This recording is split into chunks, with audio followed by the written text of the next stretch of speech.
Hello ನಮಸ್ಕಾರ. ನಿತ್ಯ ಸಂಜೀವಿನಿ ವಿಶೇಷ ಕಾರ್ಯಕ್ರಮಕ್ಕೆ ತಮಗೆಲ್ಲ ಪ್ರೀತಿಯ ಸ್ವಾಗತ. ನಾನು ಅರವಿಂದ್ ಸೇತುರಾವ್. ಶನಿವಾರ ರಾತ್ರಿ 11 ಗಂಟೆ ಬಂತು ಅಂದರೆ ಸಾಕು, ಸಾಕಷ್ಟು ಜನಗಳು ನಮಗೆ ಹೇಳ್ತಾರೆ ಪತ್ರದಲ್ಲಿ, ನಾವು ನಿಮ್ಮ ಕಾರ್ಯಕ್ರಮಕ್ಕೋಸ್ಕರ ಕಾಯ್ತಾ ಇರ್ತೀವಿ, ತುಂಬಾ ಮಾಹಿತಿಗಳನ್ನ ಕೊಡ್ತೀರಿ ಅಂತ ಅಂದ್ಬಿಟ್ಟು. ಖಂಡಿತ ನಿಮ್ಮ ನೋವು ಸಂಕಟಕ್ಕೆ ಸ್ಪಂದಿಸುವ ಕಾರ್ಯಕ್ರಮವನ್ನ ಈ ಕಾರ್ಯಕ್ರಮದಲ್ಲಿ ನಾವು ಮಾಡ್ತಾ ಇದ್ದೀವಿ. ಸೊ ಇವತ್ತು ಕೂಡ ಸಾಕಷ್ಟು ವಿಶೇಷ ಮಾಹಿತಿಯನ್ನು ಹೊತ್ತು ಈ ಸಂಚಿಕೆ ನಿಮ್ಮ ಮುಂದೆ ಬರ್ತಾ ಇದೆ. ಒನ್ಸ್ ಅಗೈನ್ ವೆಲ್ಕಮ್ ಟು ನಿತ್ಯ ಸಂಜೀವಿನಿ.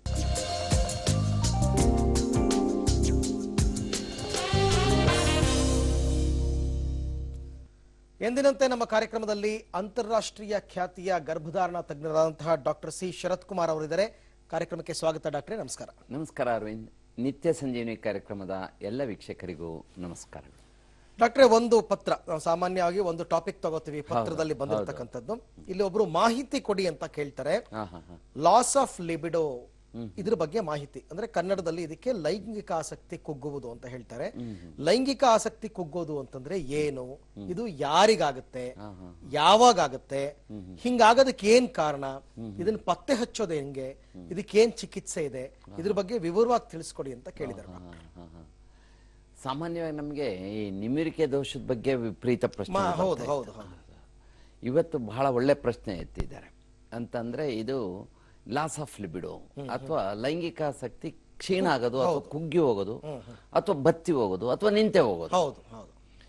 ಈಗ ಒಬ್ಬ ಪುರುಷನಿಗೆ ಬೇರೆ ಎಲ್ಲ ಚೆನ್ನಾಗಿರ್ತಾನೆ, ಆರೋಗ್ಯ ಬಹಳ ಚೆನ್ನಾಗಿರ್ತದೆ, BP ನಾರ್ಮಲ್ ಇರ್ತದೆ, ಶುಗರ್ ಏನಿರೋದಿಲ್ಲ, ಏನು ಅಂತಹ ಬೇರೆ ಯಾವುದೇ ಕಾಯಿಲೆಗಳು ಇರೋದಿಲ್ಲ. ಆದರೆ ಸಡನ್ ಆಗಿ ಆತನಿಗೆ ಈ ಲೈಂಗಿಕ ಕ್ರಿಯೆ ಮೇಲೆ ಆಸಕ್ತಿನೇ ಹೊರಟೋಗ್ಬೋದು, ಅಥವಾ ಕಡಿಮೆ ಆಗ್ಬೋದು. ಅಂದ್ರೆ ಮುಂಚೆ ಎಲ್ಲ ದಿನಕ್ಕೆ 1 ಸಾರಿ ಅಥವಾ ವಾರಕ್ಕೆ 4 ಸಾರಿ ಸಂಭೋಗ ಮಾಡ್ತಿದ್ವಂತ ವ್ಯಕ್ತಿ 1 ವಾರ ಆದ್ರೂ ಅವನಿಗೆ ಲೈಂಗಿಕ ಕ್ರಿಯೆ ಮಾಡ್ಬೇಕು ಅನ್ಸೋದೇ ಇಲ್ವಾ, ಅಥವಾ 15 ದಿವಸ ಆದ್ರೂ ಆ ಕಡೆಗೆ ಗಮನನೇ ಹೋಗೋದಿಲ್ಲ. ಇದನ್ನ ನಾವು ಲಾಸ್ ಆಫ್ ಲಿಬಿಡೋ ಅಥವಾ ಲೈಂಗಿಕ ನಿರಾಸಕ್ತಿ ಅಥವಾ ಲೈಂಗಿಕ ಕುಗ್ಗುವಿಕೆ ಅಂತ ಹೇಳ್ತೀವಿ. ಇದು ಸಾಮಾನ್ಯವಾಗಿ 40 ದಾಟಿದ ಪುರುಷರಲ್ಲಿ ಹೆಚ್ಚಾಗಿ ಕಂಡುಬರ್ತದೆ. 40 ನಂತರ ಈ 40ಕ್ಕಿಂತ ಮುಂಚೆನೆ ಏನಾದ್ರೂ ಈ ಲಾಸ್ ಆಫ್ ಲಿಬಿಡೋ ಆದ್ರೆ ಅದು ಪ್ರಿಮೆಚ್ಯೂರ್ ಲಾಸ್ ಆಫ್ ಲಿಬಿಡೋ ಅಂತ ಅಂತೀವಿ. ಅಂದ್ರೆ ಅವಧಿಗಿಂತ ಮುಂಚೆನೆ ಆಗೋದು. ಅಂದ್ರೆ 30ಕ್ಕೇನೆ ಅವನಿಗೆ ಲೈಂಗಿಕ ನಿರಾಸಕ್ತಿ ಬಂದ್ರೆ ಏನೋ ದೊಡ್ಡ ಕಾಯಿಲೆ ಇದೆ ಅಂತಾನೆ ಅರ್ಥ.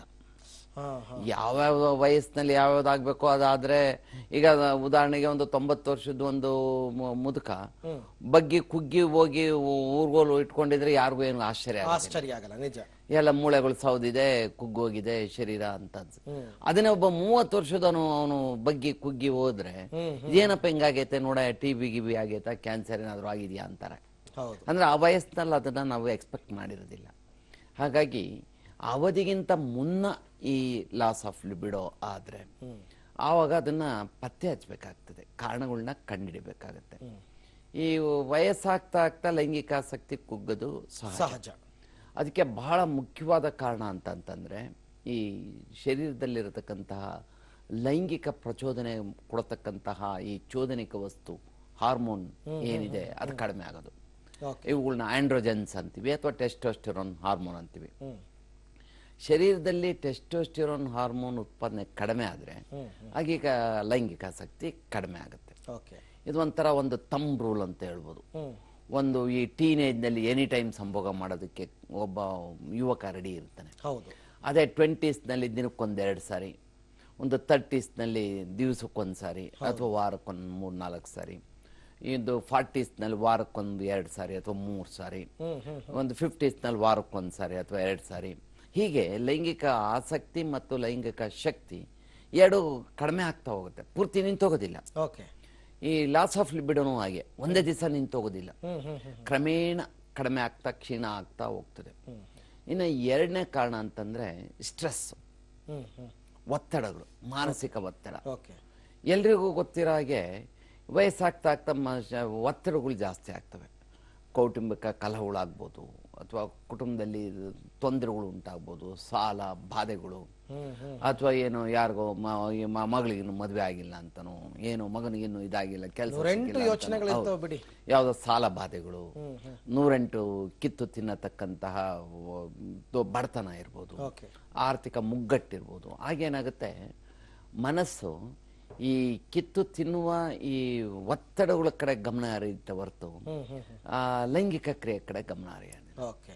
ಉದಾಹರಣೆಗೆ ಯಾವುದೇ ಒಂದು ವ್ಯಕ್ತಿ ಬಹಳ ಚೆನ್ನಾಗಿ ಆರೋಗ್ಯವಾಗಿಂತ ವ್ಯಕ್ತಿಗೆ ಏನೋ ಅವತ್ತೊಂದ್ ದಿವಸ ತೊಂದರೆ ಉಂಟಾದ್ರೆ ಅಥವಾ ಜಗಳ ಆಗಿದ್ರೆ ಅಥವಾ ಆಫೀಸ್ನಲ್ಲಿ ಏನೋ ಕೆಲಸದ ಒತ್ತಡನೋ ಅಥವಾ ಅವ್ರ ಬಾಸ್ ಏನೋ ಸಿಕ್ಕಾಪಟ್ಟೆ ರೇಗಿದ್ರೆ ಅವತ್ತು ಆತನಿಗೆ ಲೈಂಗಿಕ ಕ್ರಿಯೆ ನಡೆಸೋದಕ್ಕೆ ಅವನಿಗೆ ಆಸಕ್ತಿ ಬರೋದಿಲ್ಲ.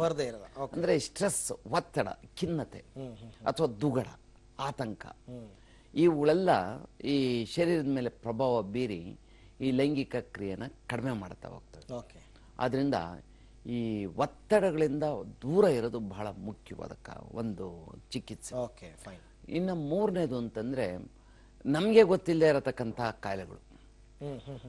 ಎಷ್ಟೋ ಜನ ನನ್ನ ಹತ್ರ ಬಂದಾಗ ನನಗೆ ಲೈಂಗಿಕ ಆಸಕ್ತಿ ಕಡಿಮೆ ಆಗಿದೆ ಅಂದಾಗ ನಾವು ಪರೀಕ್ಷೆಗಳು ಮಾಡಿ ನೋಡಿದಾಗ ಸುಮ್ನೆ ಏನೋ ಒಂದು BP ಮಾಡಿ BP ನೋಡಿದ್ರೆ ನಂಗೇನ್ BP ಇಲ್ಲ ಡಾಕ್ಟ್ರೆ ಅಂತಾರೆ. ಒಂದ್ ನಿಮಿಷ ನೋಡೋಣ ಮಲಕ್ಕೊಳ್ಳಿ ಅಂತಂದ್ರೆ 160/110 ಇರುತ್ತೆ. ಒಪ್ಪದೇ ಇಲ್ಲ, ನನಗೆ BPನೇ ಇಲ್ಲ, ನನಗೆ ತಲೆ ಸುತ್ತಿಲ್ಲ, ನನಗೇನು ಯಾವುದೇ ಕಾಯಿಲೆ ಇಲ್ಲ. ಆಯ್ತು ಸ್ವಾಮಿ ನೋಡೋಣ ಬಿಡಿ, ಇನ್ನೊಂದ್ಸರಿ ಇನ್ನೊಂದ್ 2-3 ದಿವಸ ಬಿಟ್ಟು ನಿಮ್ ಕುಟುಂಬ ವೈದ್ಯರ ಹತ್ರನೇ ಪರೀಕ್ಷೆ ಮಾಡಿಸ್ಕೊಳ್ಳಿ, ನೋಡೋಣ ಪತ್ತೆ ಹಚ್ಚೋಣ ಅಂತ ಸುಮ್ಮನಾದ್ರೆ ಮತ್ತೆ 2-3 ಸಾರಿ ಪರೀಕ್ಷೆ ಮಾಡಿದಾಗ ಈ ರಕ್ತದ ಒತ್ತಡ ಇರೋದು ಗೊತ್ತಾಗುತ್ತೆ. ಅಂದ್ರೆ ಈ ಲಾಸ್ ಆಫ್ ಲಿಬಿಡೋನ ನಾವು ಪರೀಕ್ಷೆ ಮಾಡಕ್ ಹೋದಾಗ ಇನ್ನೇನೋ ಕಾಯಿಲೆಗಳು ಗೊತ್ತಾಗ್ತಾ. ಅಂದ್ರೆ ಆತನಿಗೆ ಈ ಹೈಪರ್ ಟೆನ್ಷನ್ ಇರೋದು ಅಂತಂದ್ರೆ ಅತಿ ರಕ್ತ ಒತ್ತಡ ಇರೋದೇನೆ ಲಾಸ್ ಆಫ್ ಲಿಬಿಡೋಗೆ ಕಾರಣ ಇರುತ್ತೆ. ಅದು ಡೈರೆಕ್ಟ್ ಆಗಿ ಕಂಡಿರಲ್ಲ. BP ಇರೋದು ಡೈರೆಕ್ಟ್ ಆಗಿ ಅವನಿಗೆ ಬಂದ್ ನನ್ನ ಹತ್ರ BP ಇದೆ ಅಂತ ಹೇಳೋದಿಲ್ಲ, ಇನ್ನೇನೋ ಒಂದು ಚಿಹ್ನೆ ಕೊಡುತ್ತೆ, ಅದ್ ನೋಡಿದಾಗ ಅದಕ್ಕೆ ಗೊತ್ತಾಗುತ್ತೆ. ಹಾಗೇನೆ ಈ ಶುಗರು ಅಷ್ಟೇ. ನಮ್ಮ ಹತ್ರ ಲಾಸ್ ಆಫ್ ಲಿಬಿಡೋ ಅಂತ ಬಂದವರಿಗೆ ನಾವು ರಕ್ತ ಪರೀಕ್ಷೆ ಮಾಡಿ ನೋಡಿದಾಗ ಶುಗರ್ ಇರ್ತದೆ ಎಷ್ಟೋ ಜನಕ್ಕೆ. ಅವ್ರಿಗೆ ಹೇಳಿದ್ರು ಒಪ್ಪೋದೇ ಇಲ್ಲ, ನಮ್ಮ ಅಪ್ಪಂಗೂ ಇಲ್ಲ, ನಮ್ಮ ತಾಯಿಗೂ ಇಲ್ಲ, ನಮ್ಮ ಕುಟುಂಬದಲ್ಲಿ ಯಾರಿಗೂ ಶುಗರ್ ಇಲ್ಲ, ನನಗೆ ಹೆಂಗ್ ಬರ್ತದೆ ಅಂತಂತಾರೆ. ಮತ್ತೆ ಅವ್ರಿಗೆ ಮತ್ತೆ ಮರು ಪರೀಕ್ಷೆ ಮಾಡಿ ಗ್ಲೂಕೋಸ್ ಟಾಲರೆನ್ಸ್ ಟೆಸ್ಟ್ ಮಾಡಿ ಫಾಸ್ಟಿಂಗ್ ಬ್ಲಡ್ ಶುಗರ್ ಮಾಡಿ ಪೋಸ್ಟ್ ಪ್ಯಾಂಡಲ್ ಬ್ಲಡ್ ಶುಗರ್ ಮಾಡಿ ನೋಡಿದಾಗ ಖಾತ್ರಿ ಆಗ್ತದೆ. ಅಂದ್ರೆ ಒಂದೇ ಒಂದು ರೀಡಿಂಗ್ ನಲ್ಲಿ ನಾವು ಜಂಪ್ ಆಗ್ಬಿಡೋದಿಲ್ಲ, ಇವ್ರಿಗೆ ಶುಗರ್ ಇದೆ ಅಂತ ಹಣಪಟ್ಟಿ ಕಟ್ಟೋದಿಲ್ಲ. BPನೂ ಅಷ್ಟೇ, ಒಂದೇ ಒಂದು ರೀಡಿಂಗ್ ನಲ್ಲಿ ನಾವು BP ಅಂತ ಹೇಳಲಿಕ್ಕೆ ಆಗೋದಿಲ್ಲ. ಯಾಕೆಂದ್ರೆ ಅವತ್ತೊಂದ್ ದಿವಸ ಏನೋ ವ್ಯತ್ಯಾಸ ಆಗಿರ್ಬೋದು, ಅಥವಾ ನಾವು BP ನೋಡ್ತೀವಿ ಅನ್ನೋ ಒಂದು ಆತಂಕಕ್ಕೇನೆ BP ರೈಸ್ ಆಗುತ್ತೆ ನಿಜ. ಅಥವಾ ಹಿಂದಿನ ದಿವಸ ಚೆನ್ನಾಗಿ ಪಟ್ಟಾಗಿ ಯಾವ್ದೋ ಪಾರ್ಟಿಗೆ ಹೋಗಿ ತಿಂದು ಮದುವೆ ಮನೆಯಲ್ಲಿ ತಿಂದು ಬಂದು ನೆಕ್ಸ್ಟ್ ಡೇ ಶುಗರ್ ನೋಡಿದಾಗ ಜಾಸ್ತಿ ಬರ್ಬೋದು. ಅದನ್ನು ಆದ್ರಿಂದ ಒಂದೇ ಒಂದು ರೀಡಿಂಗ್ ನಲ್ಲಿ ನಾವು ಜಂಪ್ ಆನ್ ಮಾಡ್ಲಿಕ್ಕಾಗಲ್ಲ. ಇದೇ ರೀತಿ ಬೇರೆ ಬೇರೆ ನಾನಾ ರೀತಿಯ ಕಾಯಿಲೆಗಳು, ಸಿಕ್ಕಾಪಟ್ಟೆ ಗ್ಯಾಸ್ಟ್ರಿಕ್ ಇರೋದು, ಸಿಕ್ಕಾಪಟ್ಟೆ ಕಾನ್ಸ್ಟಿಪೇಷನ್ ಇರೋದು, ಮಲಬದ್ಧತೆ ಇರೋದು, ಯೂರಿನರಿ ಟ್ರ್ಯಾಕ್ಟ್ ಇನ್ಫೆಕ್ಷನ್ಗಳಿರೋದು ಅಂತಂದ್ರೆ ಮೂತ್ರಕೋಶದ ತೊಂದರೆಗಳಿರೋದು, ಕ್ಯಾನ್ಸರ್ ಇರೋದು, ಈ ರೀತಿಯ ನಾನಾ ರೀತಿಯ ಕಾಯಿಲೆಗಳಿದೆಯಲ್ಲ, ಆ ಎಲ್ಲ ರೀತಿಯ ಕಾಯಿಲೆಗಳಿಗೆ ಈ ಒಂದು ಈ ಲಾಸ್ ಆಫ್ ಲಿಬಿಡೋ ಮೂಲ ಕಾರಣ ಆಗುತ್ತೆ. ಯಾಕೆಂದ್ರೆ ಬೇರೆ ಕಿತ್ತು ತಿನ್ನುವ ಕಾಯಿಲೆ ಇದ್ದಾಗ ಲೈಂಗಿಕ ಕ್ರಿಯೆ ಕಡೆ ಜೊತೆಗೆ ಆ ಚಿಕಿತ್ಸೆ ತಗೊಳ್ತಾ ಇರ್ತಾರಲ್ಲ ಈ ಕಾಯಿಲೆಗಳಿಗೆ, ಎಸ್ಪೆಷಲಿ ಕ್ಯಾನ್ಸರ್ಗೆ ರೇಡಿಯೇಷನ್ ಕೊಟ್ಟಿರ್ತಾರೆ ಅಥವಾ ಇನ್ಯಾವುದೋ ಕೀಮೊಥೆರಪಿ ಕೊಟ್ಟಿರ್ತಾರೆ, ಅವೆಲ್ಲ ಲೈಂಗಿಕ ಕ್ರಿಯೆನ ಸಂಪೂರ್ಣವಾಗಿ ನಿಷ್ಕ್ರಿಯೆ ಮಾಡೋ ಸಾಧ್ಯತೆ ಇದೆ. ಜೊತೆಗೆ 4ನೇದು ಅಂತಂದ್ರೆ ಈ ಮಾನಸಿಕ ತೊಂದರೆಗಳು, ಮನಸ್ಸಿಗೆ ಬರತಕ್ಕಂತ ಒಂದು ಸೈಕಾಲಜಿಕಲ್, ಅದು ಸ್ಟ್ರೆಸ್ಗಿಂತ ಭಿನ್ನವಾದದ್ದು. ಹೌದೌದು, ಸ್ಟ್ರೆಸ್ಸು ತಾತ್ಕಾಲಿಕ, ಅವನಿಗೇನು ಹಣೆ ಪಟ್ಟೆ ಹೆಂಗ್ ಕಟ್ಟಿರಲ್ಲ, ಇವನ್ ಸೈಕಿಕ್ ಅಂತ ಏನು ಹೇಳಲ್ಲ, ಏನೋ ಕೆಲಸದ ಒತ್ತಡ ಇರುತ್ತೆ. ಅದೇ ಸೈಕಿಕ್ ಅಂತಂದ್ರೆ ಅವನಿಗೆ ಡಿಪ್ರೆಷನ್ ಅಲ್ಲಿರ್ಬೋದು ಅಥವಾ ಇನ್ಯಾವುದೋ ಒಂದು ಖಿನ್ನತೆಯಿಂದ ಕಾಯಿಲೆಯಿಂದನೇ ಬಳಲ್ತಾ ಇರ್ಬೋದು. ಇವುಗಳು ಸೈಕಾಲಜಿಕಲ್ ಕಾಸಸ್ ಇದೆಯಲ್ಲ, ಅಂದ್ರೆ ಹೆಚ್ಚು ಕಮ್ಮಿ ಮನೋರೋಗ ಅಂತ ಏನ್ ಹೇಳ್ತೀವಿ, ಅದು ರೋಗ ಅಂತಾನೆ ಒಂದು ಹಣೆಪಟ್ಟು ಕಟ್ಟ ಸಾಧ್ಯತೆ ಇದೆ. ಅಂತಹ ರೋಗಿಗಳಿಗೆ, ಮನೋರೋಗಿಗಳಿಗೆ ಬೇಕಾದಷ್ಟು ಆಂಟಿ ಡಿಪ್ರೆಸೆಂಟ್ಸು, ಆಂಟಿ ಆಂಗ್ಸಿಯಲೈಟಿಕ್ ಏಜೆಂಟ್ಸನ್ನ ವೈದ್ಯರು ಕೊಡ್ತಾ ಇರ್ತಾರೆ. ಈ ಬಹುತೇಕ ಸೈಕಾಲಜಿನಲ್ಲಿ ಯೂಸ್ ಮಾಡತಕ್ಕಂತಹ ಔಷಧಿಗಳಿಂದ ಲಾಸ್ ಆಫ್ ಲಿಬಿಡೋ ಆಗೋ ಸಾಧ್ಯತೆ ಇದೆ. ಏಕೆಂದ್ರೆ ಈ ಆಂಟಿ ಸೈಕೋಟಿಕ್ ಡ್ರಗ್ಸ್ಗಳು, ಮೋಸ್ಟ್ ಆಫ್ ದಿ ಡ್ರಗ್ಸ್ಗಳು ಬ್ರೈನ್ ಮೇಲೆ ಕೆಲಸ ಮಾಡ್ತವೆ. ಅವುಗಳ ಕೆಲಸನೇ ಹೋಗಿ ಈ ಮೆದುಳಲ್ಲಿರತಕ್ಕಂತಹ ಇವುಗಳನ್ನ ಶಮನಗೊಳಿಸೋದು.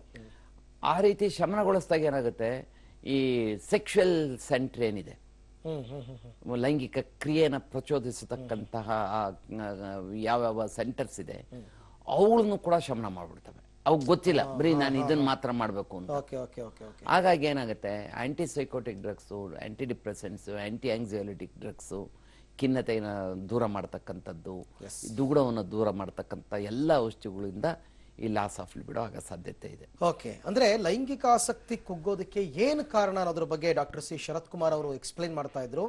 4 ಪ್ರಮುಖ ಕಾರಣಗಳನ್ನ ಹೇಳಿದ್ದಾರೆ. ಇನ್ನೂ ಏನಾದರೂ ಕಾರಣಗಳಿದೆಯಾ ಕೇಳೋಣ, ಅಥವಾ ಯಾರಾದರೂ ಒಬ್ರು ಪೇಷಂಟ್ ಇವ್ರ ಹತ್ರ ಬಂದು ನನಗೆ ಲೈಂಗಿಕ ಆಸಕ್ತಿ ಕುಗ್ಗಿದೆ ಅಂದ ತಕ್ಷಣ ಫಸ್ಟ್ ಯಾವ ಪರೀಕ್ಷೆಗಳನ್ನ ಇವರು ಹೇಳ್ತಾರೆ, ಯಾವುದನ್ನ ಕಾನ್ಸಂಟ್ರೇಟ್ ಮಾಡ್ತಾರೆ, ಯಾವ ಒಂದು ಕಾರಣದಿಂದ ಬಹುತೇಕರು ಈ ಸಮಸ್ಯೆಯಿಂದ ಬಳಲ್ತಾ ಇದ್ದಾರೆ, ಇದ್ರ ಬಗ್ಗೆ ಕೂಡ ತಿಳ್ಕೊಳ್ಳೋಣ.